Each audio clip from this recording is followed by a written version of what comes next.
Hello friends, इस video में दोस्तों हिंदी के नोट्स की श्रेणी में दोस्तों हम यूनिट 6 के बारे में इस वीडियो में बात करने वाले हैं। 5 नंबर का दोस्तों आपका यूनिट है भाषा की संरचना के विभिन्न पहलू। इससे पहले के दोस्तों सभी यूनिट हमने देख लिए हैं। प्लेलिस्ट ऑप्शन पर जाएंगे आपको तो सारे वीडियोज़ जो हैं क्रम से मिल जाएंगे सभी यूनिट के अलग अलग। तो आइए इस वीडियो में जानते हैं भाषा की संरचना के विभिन्न पहलू क्या क्या है। पहला दोस्तों इसका इंपॉर्टेंट जो पॉइंट बनता है कि शब्द क्या है। एक या अधिक अक्षरों से बनी हुई स्वतंत्र सार्थक ध्वनि को शब्द कहते हैं, जैसे राम, स्कूल, कलम, आत्मा आदि।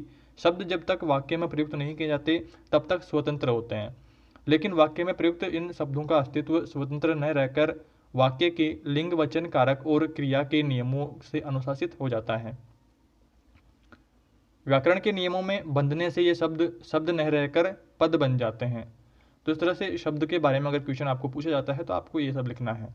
अब शब्दों के प्रकार देख लेते हैं। अर्थ के आधार पर शब्द सार्थक व निरर्थक, ध्वनि के आधार पर शब्द ध्वन्यात्मक व वर्णात्मक, व्युत्पत्ति के आधार पर शब्द रूढ़, यौगिक, योगरूढ़ शब्द, और रूपांतर के आधार पर विकारी, अविकारी, उपयोग के आधार पर शब्द सामान्य, परिभाषिक, अर्ध परिभाषिक।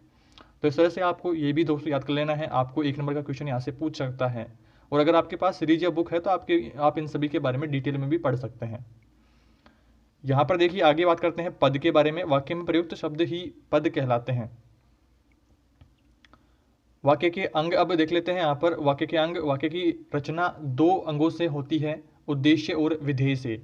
इन दोनों से मिलकर ही वाक्य बनता है जो किसी विचार या भाव को व्यक्त कर पाता है।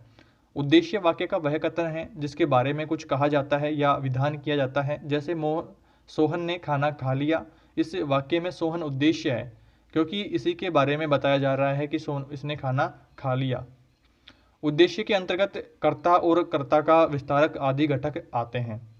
तो इस तरह से आप वाक्य के अंग यहाँ पर लिख देंगे। और विधेय वाक्य में जिस अंग के द्वारा उद्देश्य के बारे में कहा जाता है या विधान किया जाता है वह विधेय कहलाता है। ऊपर दिए गए वाक्य में उद्देश्य सोहन के बारे में बताया गया है, उसने खाना खा लिया। विधेय के अंतर्गत क्रिया, पदबंध, क्रिया विशेषण, पदबंध, क्रम आदि घटक आते हैं। उदाहरण हम यहाँ पर थोड़ा सा देख लेते हैं कि उद्देश्य तो सोहन, विधेय क्या है, सोहन अक्षर है। तो यहाँ पर उद्देश्य सोहन है और विधेय है अक्षर है। काम करने वाले आदमी कल नहीं आएंगे, तो काम करने वाले आदमी यहाँ पर क्या है, उद्देश्य है, और कल नहीं आएंगे ये विधेय है। तो इस तरह से आप थोड़ा सा समझ लेंगे। वाक्य के गुण अब यहाँ पर देख लेते हैं। तो जो वाक्य भाव और अर्थ को स्पष्ट करने में जितना सफल है वह उतना ही गुण संपन्न कहा जाएगा। सरल सुंदर वाक्य में मुख्य रूप से निम्न गुण होने आवश्यक हैं। तो आइए गुण देखते हैं। तो 5 गुण है यहाँ पर। पहला है आकांक्षा, दूसरा योग्यता, तीसरा है सन्निधि, और चौथा है पदक्रम, और 5वां है अन्विति। बिल्कुल शॉर्ट में दोस्तों हम यहाँ पर बात कर रहे हैं। अगर आपके पास सीरीज या बुक है तो आप उनमें थोड़ा डिटेल में पढ़ सकते हैं, अदरवाइज ये आपके लिए पर्याप्त रहेगा एग्जाम की तैयारी के लिए, जिससे आपका पूरा जो यूनिट है वो कवर हो जाएगा। स्वर व व्यंजन में अंतर क्या है, इसका प्रश्न भी दोस्तों कई बार एग्जाम में इस यूनिट से आया है।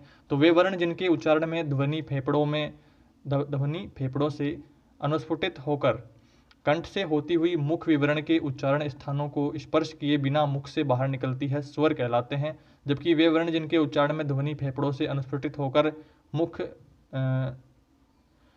विवरण के उच्चारण स्थानों को स्पष्ट करती हुई निकलती है, व्यंजन कहलाते हैं। तो इस तरह से आप स्वर और व्यंजन की परिभाषा याद कर लेंगे। नेक्स्ट यहाँ पर देखिए परिभाषिक शब्द। ये किसी विषय विशेषक से संबद्ध होते हैं। कचहरी, कार्यालय, कानून आदि क्षेत्रों में प्रयुक्त होने वाले शब्द पारिभाषिक कहलाते हैं। इन शब्दों का अर्थ विशिष्ट संदर्भों और प्रयोजनों के लिए होता है, जैसे व्याकरण के पारिभाषिक शब्द हैं संज्ञा, सर्वनाम, विशेषण आदि। कार्यालय के शब्द हैं विज्ञप्ति, अधिसूचना, निविदा आदि। न्यायालय से संबंधित शब्द हैं अपील, मुकदमा, गवाह, सम्मन आदि। भौतिक विज्ञान के शब्द हैं प्रतिबिंब, परावर्तन, आवर्तन आदि। ये सारे शब्द इसलिए परिभाषिक हैं क्योंकि इनको परिभाषित किया जाता है। तो इस तरह से सरल शब्दों में हमने इस परिभाषा को देख लिया है। अब आगे बात करते हैं अभिव्यक्ति में वाक्य का स्थान। अभिव्यक्ति में वाक्य का स्थान महत्वपूर्ण है। कभी वह सूचना देता है तो कभी निर्देश, कभी आदेश देता है तो कभी निषेध करता है, कभी इससे प्रश्न किया जाता है तो कभी विषयादि का बोध कराता है। कहने का अभिप्राय यह है कि अभिव्यक्ति किसी भी तरह की हो उसके लिए वाक्य अवश्य होना चाहिए। वाक्य छोटा भी हो सकता है और बड़ा भी। वाक्य में समीपता क्रिया एक भी हो सकती है और एकाधिक भी। सामान्य रूप से वाक्य में दो या दो से अधिक पदबंध होते हैं। इनमें एक पदबंध तथा दूसरा क्रिया पदबंध होता है। इसके बिना पूर्ण वाक्य नहीं बन सकता। नेक्स्ट यहाँ पर आगे है, वाक्य में संज्ञा पदबंधों और क्रिया पदबंधों का एक क्रम होता है। सामान्यतः हिंदी वाक्य में कर्ता क्रम और क्रिया अनुक्रम में होते हैं। कर्ता और क्रम के साथ विशेषण और क्रिया पदबंध के साथ क्रिया विशेषणों का प्रयोग किया जाता है। तो इस तरह से आप इनकी थोड़ी सी परिभाषा सरल शब्दों में है, थोड़ा सा आप समझ लेंगे। क्रिया पदबंध और पदबंध वगैरह, कर्ता क्रम आदि, इनको भी थोड़ा सा देख लेंगे आप। नेक्स्ट यहाँ पर देखिए, इस यूनिट से ही जुड़े कुछ इंपॉर्टेंट यहाँ पर टॉपिक्स हैं। वाच्य, संधि, समास, उपसर्ग और प्रत्यय, जो कि दोस्तों इस वीडियो में पढ़ा पाना मुश्किल है क्योंकि काफ़ी ज़्यादा लंबा वीडियो हो जाएगा। आप इन्हें दोस्तों और किसी चैनल से देख सकते हैं या फिर आपके पास नोट्स इनके हैं तो अच्छी बात है। अगर फिर भी दोस्तों ज़रूरत पड़ेगी तो हमारे चैनल पर भी इनके वीडियोज़ अपलोड कर दी जाएंगी, जिनका जो लिंक है वो डिस्क्रिप्शन में आपको मिल जाएगा।